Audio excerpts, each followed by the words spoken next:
Okay, thank you for the introduction. Good morning, everyone. My name is Youngin Kim, the moderator of this session about digital healthcare.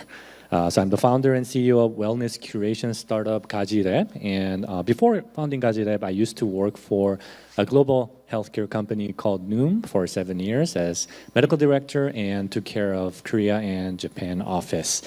So before we jump into our panel discussion, I would like to introduce our panelists today. The first panelist is Dr. Seongji Sean Kang, the founder and CEO of Welt, a digital therapeutics startup. And our second panelist, Dr. Monica Mehta, co-founder and CEO of Zelt. So let me ask our panelists to introduce themselves and their startups. And so Sean, would you like to start? 아니, 근데 이렇게 한국 분이 많으신데 영어로 한다고 제가 해가지고 어떻게 할까요? 이게 오케이, 뭐 그냥 한국말을 섞어서 하겠습니다. 저는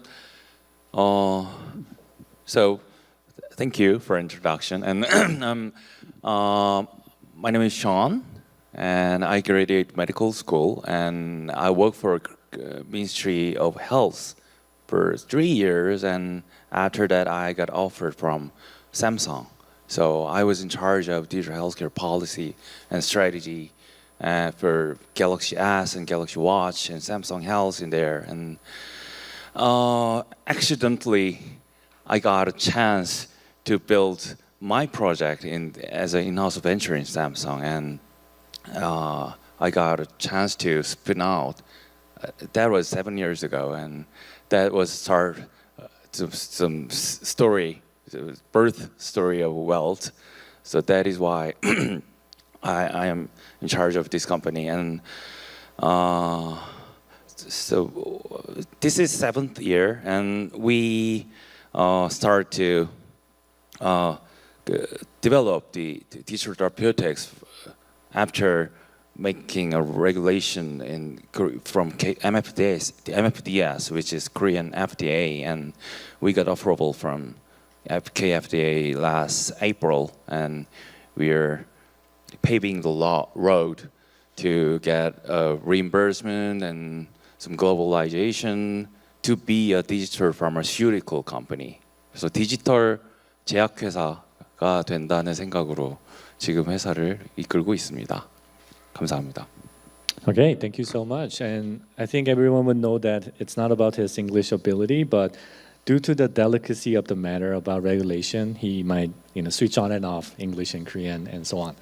Okay, let's move on to our next panelist. Monica, do you mind introducing yourself and your company? Sure.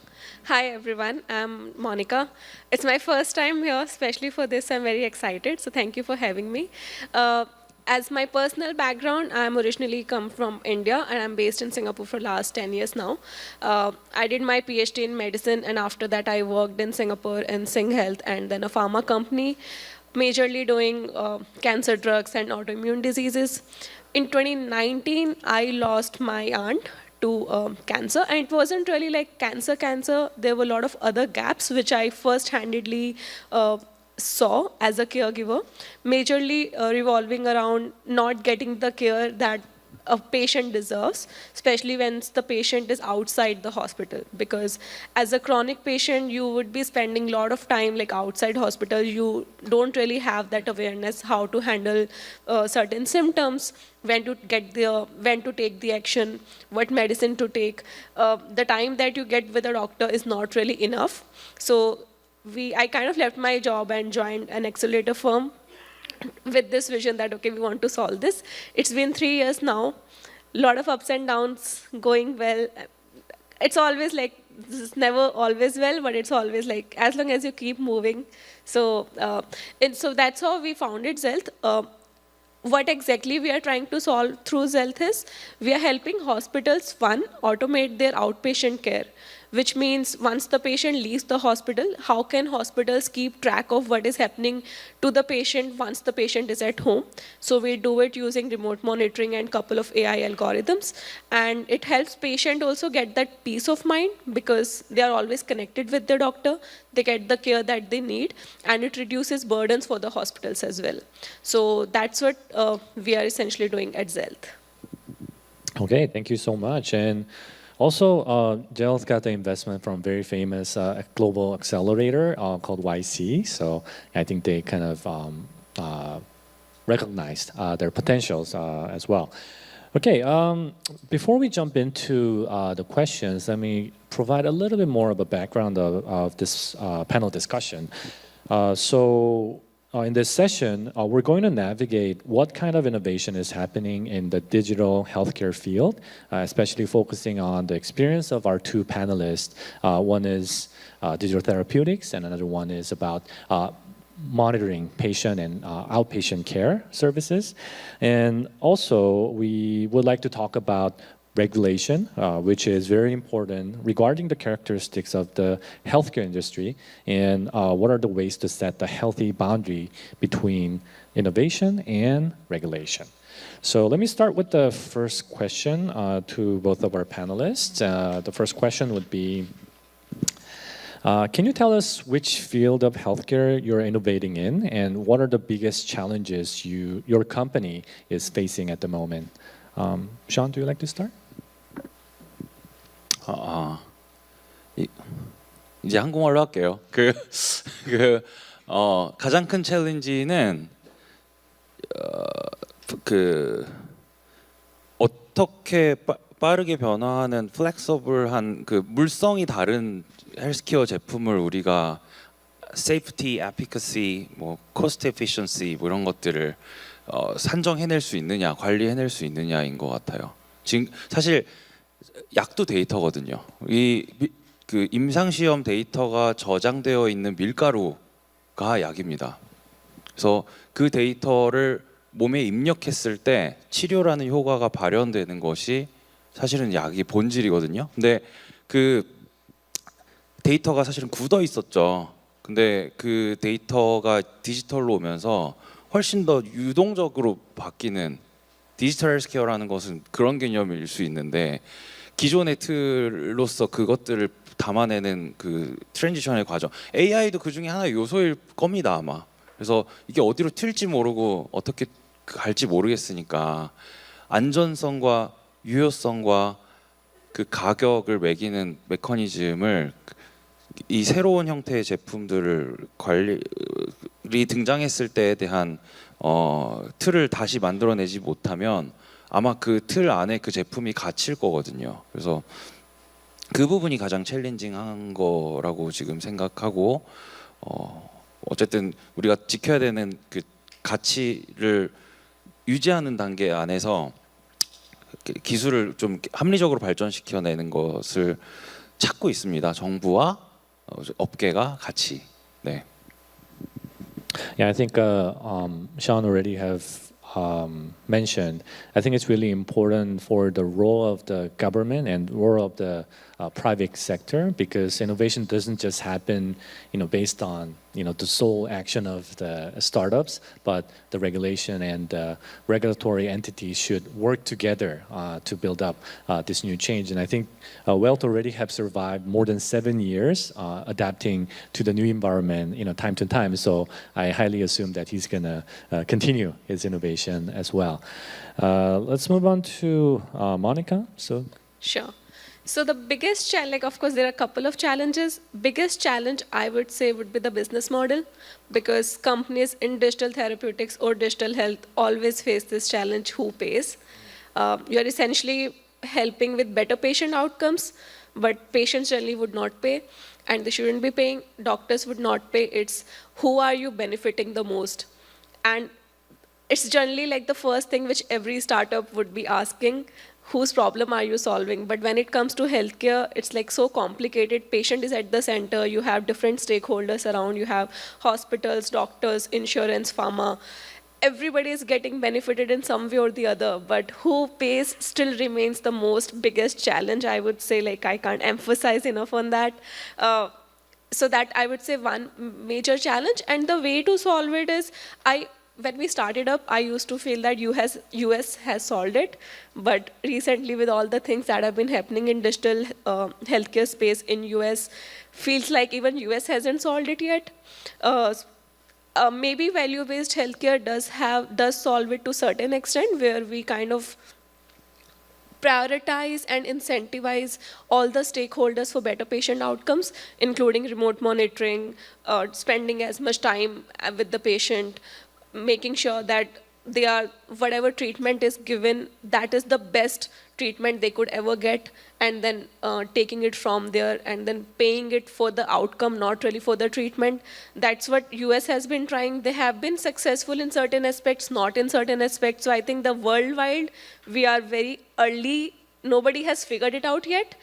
So that is one challenge. Another major challenge is scalability. In terms of, let's say, if we started with Indian market because it was easier for us to kind of get the patient data, there were less issues. But once you want to move from, let's say, India to Singapore to US, the entire regulatory framework is so different. They would require you to do trial in India, then in Singapore, then in US, and there is no similar data there. Like the way data is in India is very different from Singapore, it's very different in US. Then you need to spend a lot of time to collect that data, go through the entire process of regulatory approvals. So it just takes forever. Like that's what I feel, that there's always a challenge in business model and scalability. Those two are the major challenges we face. I see. A little bit of an extra question to your answer. I mean, India, I think it's a huge market, but is there any reason why you want to expand outside India to Singapore and the US? Sure. So Singapore is a smaller market, but we started with India only because as a startup we needed to move fast, and Singapore has a lot of regulations when it comes to PDPA guidelines. They are very, very particular about the data security. You need HIPAA compliance, like similar to HIPAA compliance. You have to have all sorts of like paperwork done. So we thought it's easier, but now we are trying something in the Singapore because though it's a smaller market, it gives you the credibility. So even if you work with, let's say, one hospital in Singapore, people know that, okay, you must have done something right to work with them. So that to get that credibility, that's my suggestion to anybody here who wants to like do something in healthcare. You can consider Singapore, one, to get credibility. Secondly, the entire process will help you set your framework right, because you will have to go through your security training, you will have to go through all the ISO training, you will have to make sure how you take patient consent, where do you secure the data, what happens if something goes wrong. So all the major parameters which are required for, let's say, even for FDA approval later on, you kind of go through that if you are doing something in countries like Singapore, maybe Australia. So that way it's very, very helpful. It already kind of prepares you for the future. US, we are still trying, so I wouldn't say I have much experience, but we just had few calls with the FDA guys to kind of understand if we can take the data that we already have. Is it good enough for us to go for the FDA, or do we need like another trial in the US? That is something nobody is very clear on, to be honest. Nobody knows what's the answer, but seems like if you have certain, depends on what you are claiming. Everything comes down to what is your product, what problem are you solving, what are your claims. If you are clear on that, you are 50% done with your approval. But most of the time we spend, because we get stuck in what to claim. We want to claim 5 things, but we can't really claim that. So. Okay, thank you so much. And I think there's a clear message that if you want to do a business in digital healthcare, it is really important to set the right market and choose the right market. Right market means that if there's any existing business model that's working in that market, and what are the regulatory issues are there in the market. So I think even for Korean startups, digital healthcare startups, I think it's really important to explore global market as soon as possible, because I know it's really fast, and the general population is exposed to digital platforms pretty much easily, but there still is a market size issue and the regulatory issue. So I think the Singapore can be a good option to explore outside of Korean markets. Okay, let's move on to the next question. And this question is also for both of the panelists. As the digital healthcare market expands, healthcare data is no longer solely collected in the medical institutions, but it is now being gathered from various platforms and the ecosystem. Although this may be a super valuable asset for the whole industry, there are concerns about the inefficient usage of data and even data breach. So what are your thoughts on these concerns? John, would you like to start?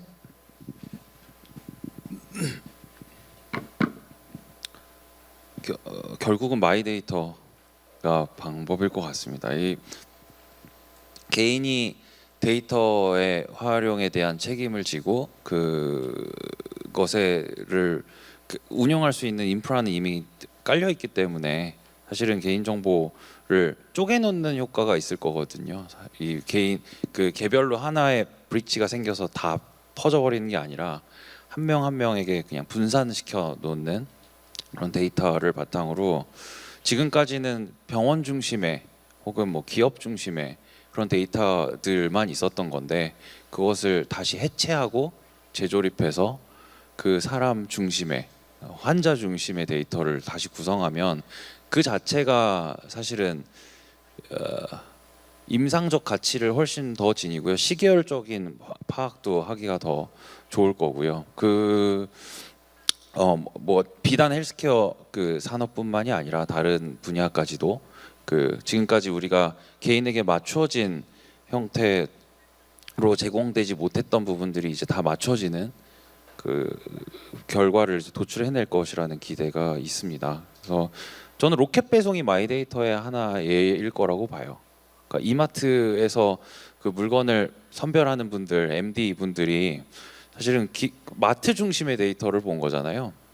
그러니까 잘 팔리는 물건은 알죠. 근데 이 고객이 뭘 살지는 모르죠.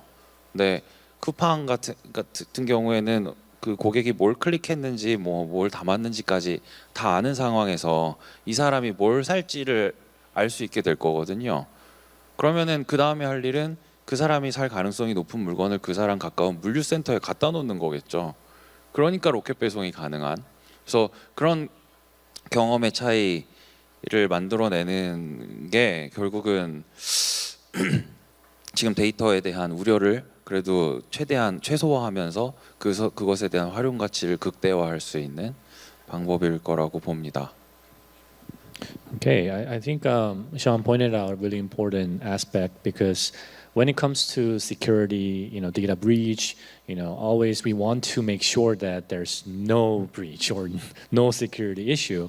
But I think it's important to recognize the benefit of the data, and I think it's time for us to really look into what are the concrete examples and concrete evidence that this data would be helpful for saving medical costs or innovating the healthcare market. So I totally agree on that. Monica? Sure. So the question is about the concerns about inefficient use of data and leakage, right? Considering we are collecting so much data. Okay. So I think first thing is, because this is something which we face every day, there's data overload. Initially it was like you used to go to a doctor and then you have the prescription medicine, that's it. Now you have diagnostics so much, you have your mobile phones, your smartwatch, like there is just so much data everywhere. So first challenge which we face is, because we collect all this data as well, data silos. So much data sitting in silo, you can't just collect everything, and even if you collect, even if you manage to collect, there is no interoperability. There is no way I can understand, I can surely say that I'm collecting data from my Apple Watch and then to somebody else's Apple Watch who's a patient. The data are going to be, can be treated in a similar way. We need to do lot of data cleaning. So interoperability remains a challenge. This is still easier problem to solve. If we talk about smartwatch or data that we are collecting passively, if we talk about hospitals, so we work with almost 20 hospitals now, what happens is, for our AI, we have to train on individual hospitals' data. The way NUH in Singapore writes the prescription, their EHR is very different from AIMS in India writes the prescription. Even within AIMS and within NUH, one department, the way they would write it would be very different from another department. And nobody follows a similar standardization. So that becomes extremely difficult to solve. Till the time we solve that, I don't think there is a way you can actually, because there are a lot of data and it is very useful data. And we proved that in initial pilots, but for it to scale so that we can work at at a level where we are positively impacting millions of patients, we need to have a standardized form of data, which I think should be the first step, which probably government regulators need to work along with startups and other stakeholders to make it. And in terms of the data leakage, yes, that again is a major challenge.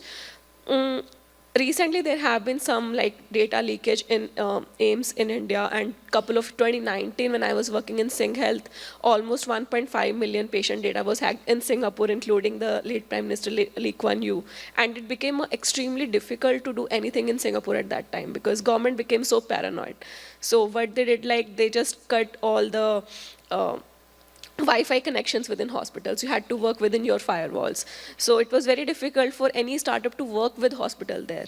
But that's not the solution. Now they are trying to come up with better strategies.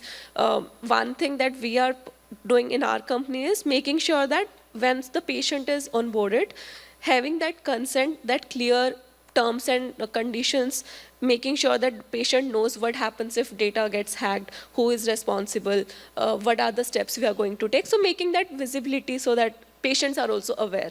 But apart from that, I personally feel that we would probably need something like blockchain or something in order to have the security to the level where we want it. But yeah, that I think will still remain a major challenge for quite some time, and especially now with all the AI and ChatGPT just going to increase. Data security, I think, is a major challenge.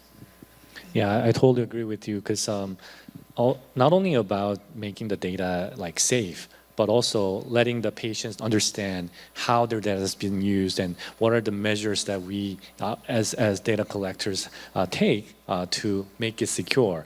And letting the patient and the users understand, I think it's really important, which would move on to the literacy issue that I'm going to ask later on.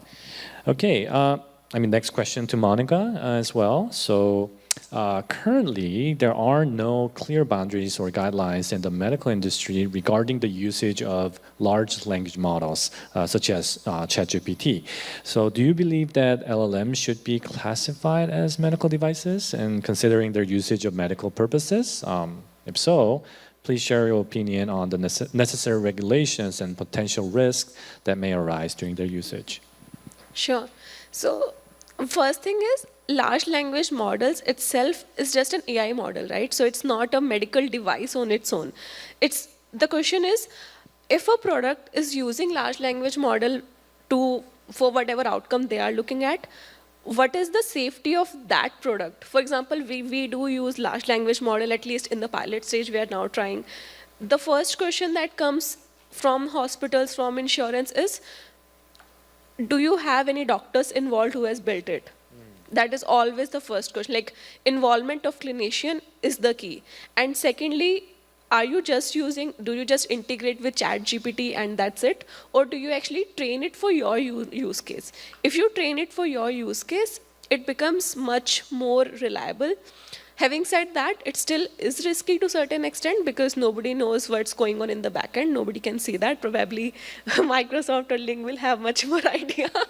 But somebody who's actually building, I think having it as a medical device, LLM on its own is not right, but the medical device which is using LLM needs to be probably put in a higher risk category, or they need to define how it was trained, how it has been validated. And again, very important point is having that clarity, what happens if something goes wrong.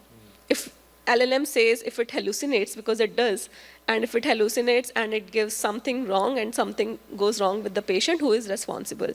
That is always the medico-legal concerns are always, I think, the biggest issue. So we need to work on that aspect and having some regulations.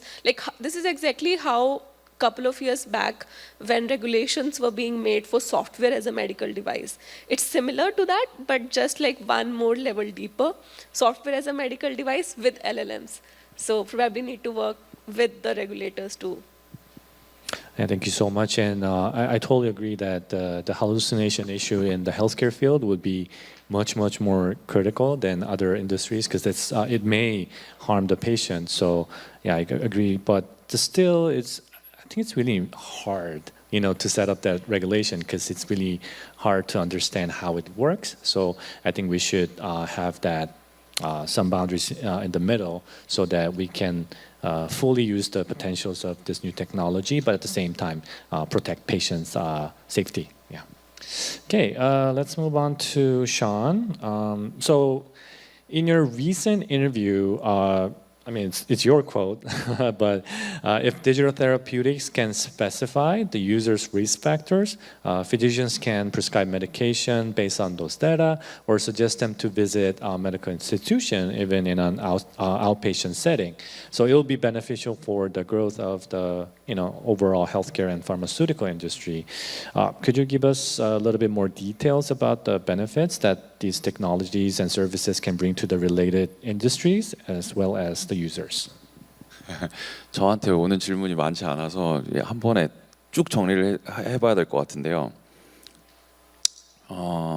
챗GPT 저희 지금 파운데이션 모델 적용하고 있습니다. 저희도. 그래서 결국은 아까 말씀드렸다시피 이 약이 데이터다라고 말씀드렸는데 그 LLM에 어떤 데이터를 넣느냐가 중요한 것 같아요. 그래서 진짜 환자의 데이터를 보여줘야 됩니다. 가짜 환자들이 섞이기 시작하면 모델 자체가 망가지기 시작할 거예요. 그래서 지금은 일반적인 그 페르소나 설정 정도 하고 그 안에 이제 보강학습 정도를 좀 시키고, 근데 저희가 이제 하려는 건 진짜 환자들의 데이터를, 그것도 날것의 데이터들, 실제로 웨어러블이나 이런 곳에서 우리가 생성하는 그 환자 중심의 데이터들을 학습시켜서 그 환자를 본 의사 같은 느낌을 주는 거고, 그 환자들을 모으면 그 몇만 명의 환자를 본 명의 같은 느낌의 그 존재를 만들어 보려고 하는 겁니다. 이게 그렇게 되면 사실 그 의료인이나 그것을 활용하는 환자나 사실 어떤 그 서비스의 분절 없이 연결성을 갖고 갈 수 있는 상황을 상상하는 거고요. 의사를 우리는 두 달에 한 3분 정도 볼 수 있잖아요. 그 갭을 느낄 수 없게끔 만드는 게 아마 저희가 하려는 가장 이상적인 지점 중에 하나일 겁니다. 의사가 두 달에 한 번 보지만 마치 두 달 내내 같이 있는 것 같은 그런 느낌. 그렇게 되면 사실 선생님들이 약을 주실 때 어떻게 주시나요? 아침 저녁으로 한 알씩 드세요. 뭐 이렇게 하잖아요. 그러다가 관리가 안 되면은 두 달 뒤에 무슨 얘기 하나요? 한 알 늘려서 아침 점심 저녁으로 세 알 드시죠. 얘기합니다. 선생님 만나기 전에 내가 두 알 먹었고 선생님 만난 이후에 내가 세 알을 먹는 거가 나한테 맞춰진 겁니까? 아니죠. 네. 선생님을 만난 거잖아요. 나한테 맞춰진 치료가 아니었던 거예요, 사실은. 그래서 그 약을 먹는 방식이나 그 선생님이 그 솔루션을 같이 붙여주는 시작점은 컨트롤 해주셔야죠. 당연히 그거를 뭐 갑자기 떠도는 앱스토어에서 받아가지고 할 일은 아닌 것 같습니다. 그렇지만 그런 솔루션들이 서로 계속 그 핸드오버를 하면서 그 같이 협응하는 형태가 될 거고, 그럼 시스템에서 너는 오늘 하나를 덜 드시면 좋겠는데요. 너는 오늘 하나를 더 드시면 좋겠는데요. 이런 얘기를 하는 게 가능할 겁니다. 그래서 그걸 못했기 때문에 당뇨 환자가 저혈당 쇼크가 오고, 뭐 뇌전증 간질 환자가 발작을 하는 상황들도 아마 관리가 안 된 포인트에서 우리가 맞닥뜨렸던 상황들일 거고, 제가 상상하는 것들은 이제 우리가 이런 그러니까 주기적으로 케어하거나 에피소드로 케어하는 게 아니라 컨티니어스 케어로 이제 갈 수 있다고 했을 때 좀 짧은 그 예측 모델들이 효용을 발휘할 수 있을 거라고 보는 거예요. 가장 그 극단적인 서비스로는 그 short-term prediction의 모델은 1시간 뒤에 심근경색이 올 가능성이 높으니 응급실로 가시라. 이런 얘기 나오는 거예요. 할 수 있어요. 충분히. 디지털 기술들을 잘 엮어서 데이터들을 잘 정제해내면 그런 판단들을 내릴 수 있는데, 그때 응급실로 가는 게 현재의 의료죠. 하지만 그 시나리오를 우리가 인지하고 있다면 응급실 가기 전에 아주 쇼렉팅 할 수 있는 그런 뭐 약 제제 같은 것들을 개발할 수 있는 개발 지점을 발견하는 거일 수도 있고요.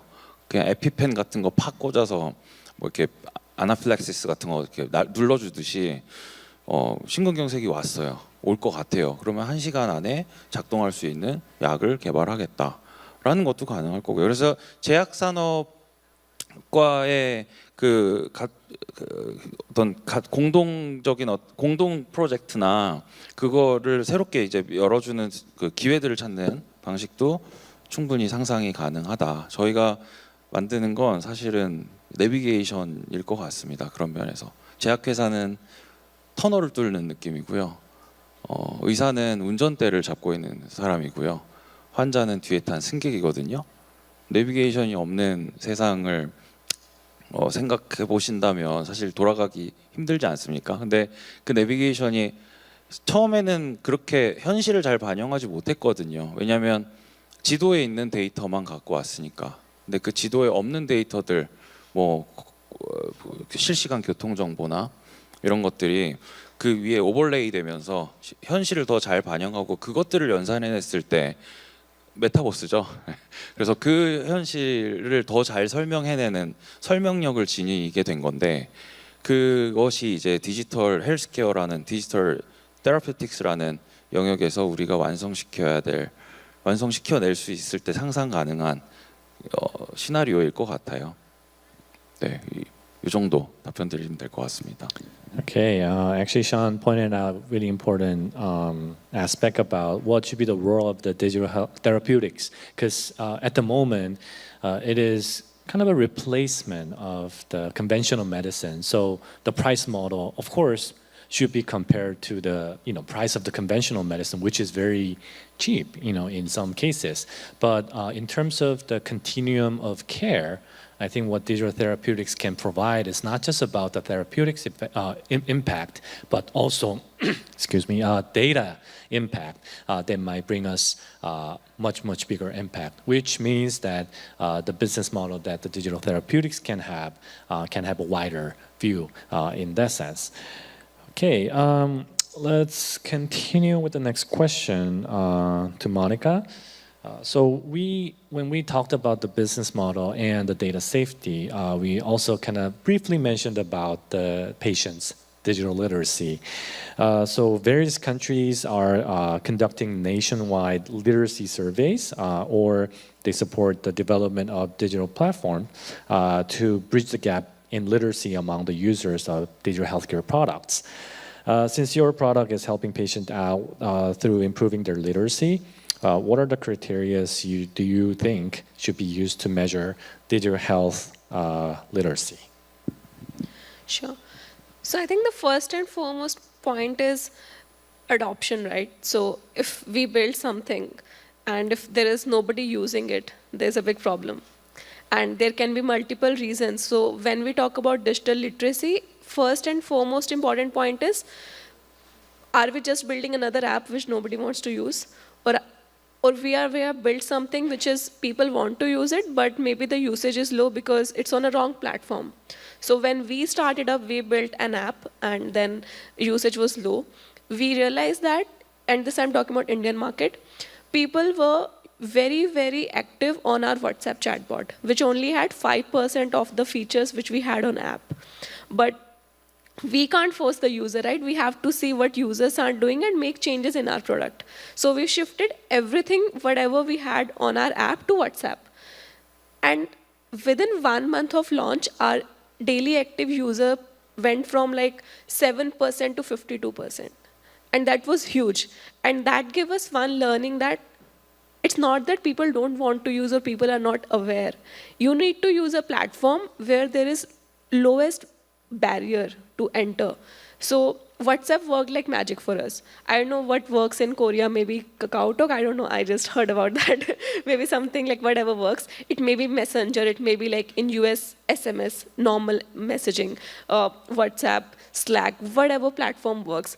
First thing, we need to use that what people are most comfortable using. Second comes the language, because like Korean, English, in India we had like 1,000 different languages. We have to give the user what they want in the most convenient manner to them. So when we build a multilingual system, that also increases your adoption. Now talking about the digital literacy, it's very important that we understand the awareness part. Literacy is not like can you read or write, but it's more about can a person uses the mobile phone?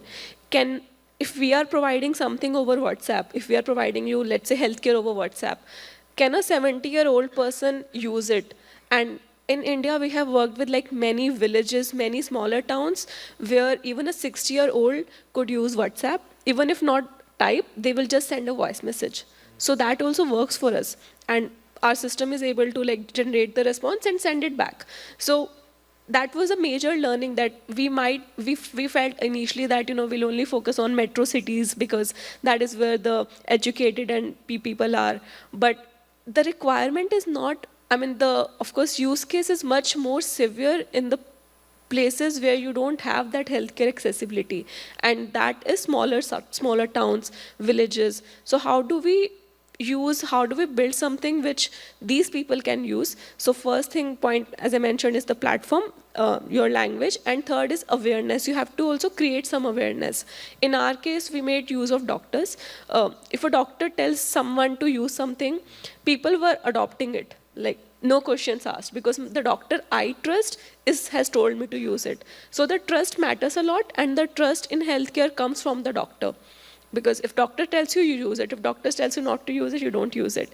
So that influencer is the doctor here. That also matters. In terms of what are the measures we should take to kind of see how much digital literacy is, I would say one thing is just trying to understand how comfortable people are using your platform or whichever platform you are using. Secondly, can you like create some awareness? Can you create some campaigns? Can you teach some people how to use it? Maybe you can do some camps. We have done some smaller camps. We have done some like camps along with diagnostic centers, camps along with some big corporates who go to villages and smaller towns and do some health testing. Along with them, we'll also like set up one screen where we'll show just like go to WhatsApp, do this. So that awareness becomes a major, I think, point. So literacy, digital literacy is essentially like, do they have access to internet, basic internet? Can they use your basic platform? And third, do they have basic awareness that they will use it? These three things are sorted, I think you are sorted. Wow, I mean, it's a lot of things that you mentioned. I totally agree with you, because I think as wrapping up this session, I think the key point that we should get out of this panel discussion is let's get the users involved and let's improve their digital health literacy, because the gap between innovation and regulation, I think the gap is getting smaller and smaller as the more innovation comes up, the regulatory entities are adapting to this new innovation. But I think the last puzzle that we miss at the moment is that digital health literacy of the users. So I think you already have mentioned like about the platform. I mean, we don't have to build a new app to reach out to the users. We can use KakaoTalk, WhatsApp, existing convenient platform can be a good channel to provide the service. And at the same time, in terms of language and how personalized are we going to approach to the users, I think this is the part where the generative AI or the LLMs can get involved, because they write well and they speak well, and sometimes they lie, but still, if we can control that, it can be a good medium for the patient to understand their current status. And at the same time, I think it's not just about the industry itself, but it's in terms of the welfare perspective. Everyone has right to have an access to the digital healthcare platforms and digital therapeutics products. So I think taking care of those three aspects, I think is really important for our next step to the innovation of healthcare. Okay, I think our time is up, and thank you so much for our panelists. And okay, so anyone from the floor have any questions for our panelists today? 저기 삼성에서 그 방금 주신 아이디어가 굉장히 흥미로운데요. 예를 들어서 제가 이제 당뇨를 앓고 있다. 근데 이제 약에 대해서 이렇게 직접적으로 핸드폰을 제가 갤럭시폰을 가지고 있고 갤럭시 삼성 앱을 가지고 있으면 그 방금 말씀하신 그런 이노베이션한 그런 혁신이 언제쯤 실제로 소비자가 와닿게 이렇게 가능해질까요? 그게 언제쯤이라고 예측하고 계십니까? I think it's a question for, Sean.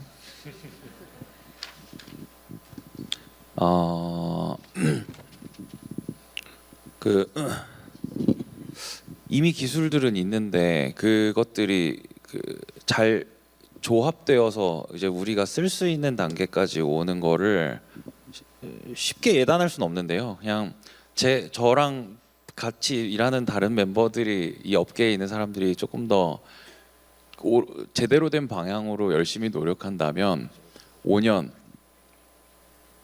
10년 안에는 될 것 같습니다. 이게 5 to 10 years, this is a long span, but 근데 지금 예를 들면 그런 거예요. 지금 그 당뇨를 관리한다. 좀 있으면 이제 퓨레이 포지티브의 최도하 대표님도 그 부분에 대해서 언급을 하실 수도 있는데 그냥 잘 먹고 뭐 식이 조절하고 약 잘 챙겨 드시고 정도가 우리 디지털 헬스케어에서 우리 경험하는 기본적인 기능들일 거거든요. 근데 이제 연속 혈당 측정계 같은 것들은 이미 있습니다. 우리 뭐 프리스타일 리브레나 뭐 이런 것들 팔에 꽂고 다니는 거 그런 것들이 아까 내비게이션으로 비유한 실시간 교통 정보 같은 거예요. 실시간 혈당 정보죠. 쉽게 말하면. 근데 그런 정보들이 그 내분비내과 선생님들도 그것을 보고 진료를 해보신 경험이 많지 않을 겁니다. 근데 그렇게 컨티뉴어스 모니터링이 된다고 하는 전제하에 그 환자의 뭐 식습관이나 뭐 여러 가지들을 볼 수 있는 정보들이 마이데이터의 개념으로 추적이 되고 그것들을 볼 수 있게 되면 다른 환자들이 겪었던 경험들을 먼저 다른 환자들이 겪었던 경험들을 바로 뒤에 전파해 줄 수 있는 시스템이 되는 거거든요. 그러면 실제로 지금 IBM이랑 뭐 메드트로닉이랑 한 연구나 이런 것들 찾아보시면 나옵니다. 저혈당 예측하는 알고리즘이 있거든요. 그게 이제 뭐 1시간에서 4시간 뒤에 저혈당이 옵니다라는 정도를 주는 메시지인데 데이터가 부족하고 아직 그 알고리즘 자체가 좀 베이그하기 때문에 그 프리딕션 모델 자체가 좀 성기일 뿐이지 사실은 그런 정보들을 조금 더 넓은 범위에서 진짜 환자들의 데이터를 실시간으로 계속 모니터링할 수 있는 방식으로 검증을 계속 해내면 이 기술 어떻게 검증할 거냐 저는 서베일런스라고 생각해요. 계속 검증하는 거예요. 계속 한 번의 실수가 있으면 그걸 빨리 찾아서 두 번의 실수를 만들어내지 않는 게 이 기술을 관리하면서 발전시키는 주요 레귤레이션의 그 포인트거든요. 그렇게 해야 되거든요.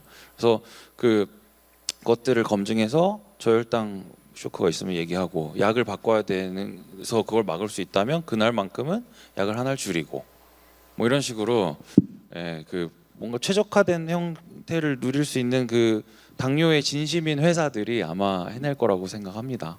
네. Okay, thanks for the good question and answer. And yeah, so that's gonna be all of this panel discussion. Thank you, Monica, for coming to Korea. I hope you enjoy your time here in Korea. And yeah, let me hand over the mic to the announcer. Thank you very much.